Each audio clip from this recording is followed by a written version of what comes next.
आज बजट का ऐलान कर दिया जा चुका है।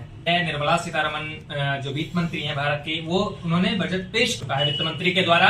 अब नए सिरे से टैक्स स्लैब जारी किया गया है।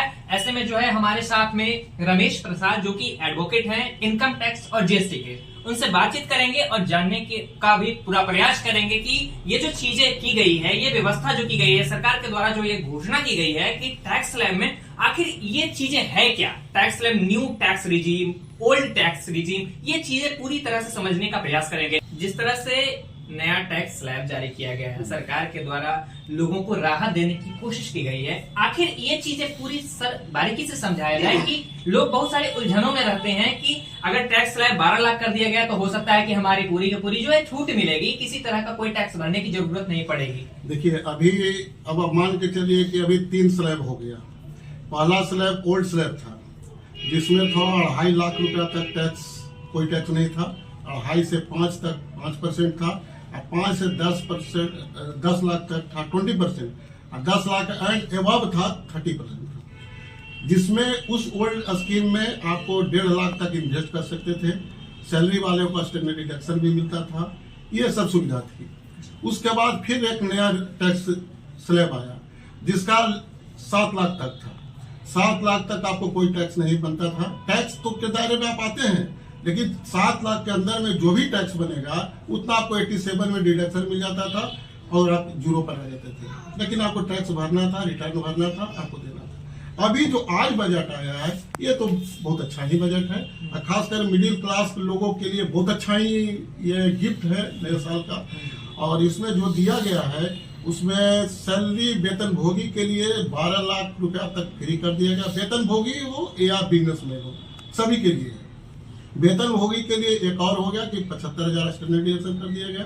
जो पहले 50,000 मिला करता था, ये 75,000 कर दिया गया, तो 12,75,000 तक उनको कोई टैक्स नहीं लगेगा।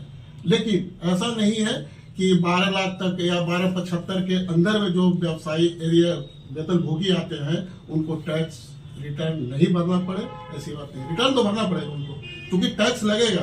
टैक्स का लिमिट कर दिया गया नीचे से 4 लाख से।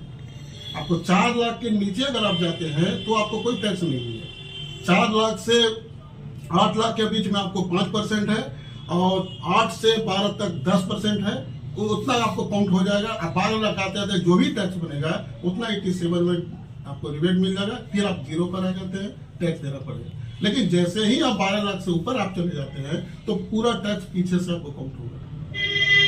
आपको 4 से 8 वाला भी देना पड़ेगा, 8 से 12 वाला भी देना पड़ेगा, 12 से 15 वाला भी देना पड़ेगा। तीनों टैक्स आपको चित्रों पे देना पड़ेगा। मतलब 12 लाख से अगर ऊपर चले जाते हैं तो हाँ, फिर पीछे वाला भी चलेगा, वो भी काउंट हो जाएगा। अच्छा, ऐसा नहीं कि 12 के बाद अगर हम 1.5 लाख ज्यादा हो रहा है तो 1 लाख का न देना है, नहीं, आपको फिर पीछे से काउंट पूरा जो भी ये ओल्ड स्कीम में भी ऐसा ही था, ऐसा ही चलता था। 2.5 लाख तक नहीं था, 5 लाख नहीं था, ऐसे नहीं था। तो इस तरह से ऐसा ही करना पड़ेगा, सबको देना पड़ेगा।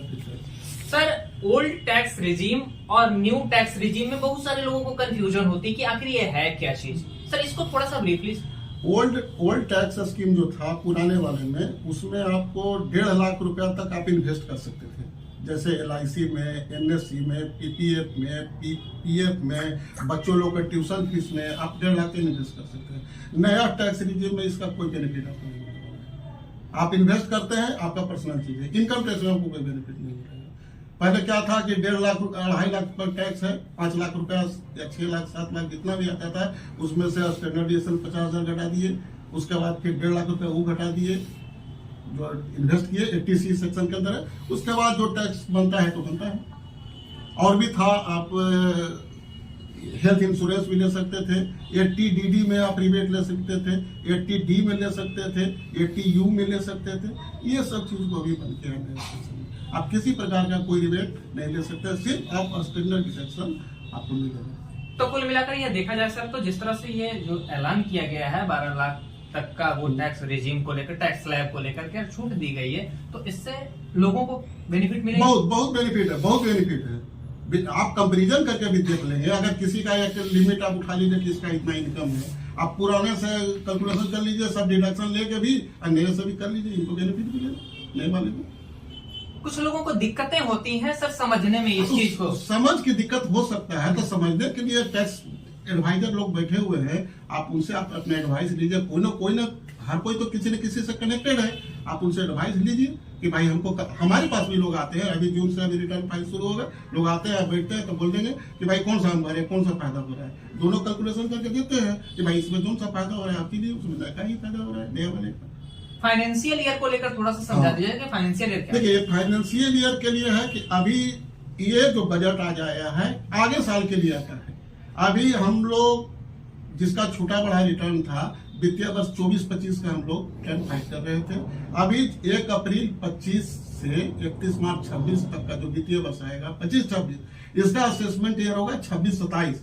ये बजट उसके लिए आया है, न कि हम जून में कोई फाइल करेगा रिटर्न, वो कहेगा कि 12 लाख। ये लोग आते हैं कहते हैं कि भाई बजट तो आ गया, हमको तो भाई 12 लाख मिलना चाहिए, लेकिन ऐसी बात नहीं है। उनको अगला जून 26 में जब रिटर्न फाइल करेगा, जुलाई लास्ट डेट होता है, उस टाइम फाइल करेगा तब उनको ये रिबेट मिलेगा।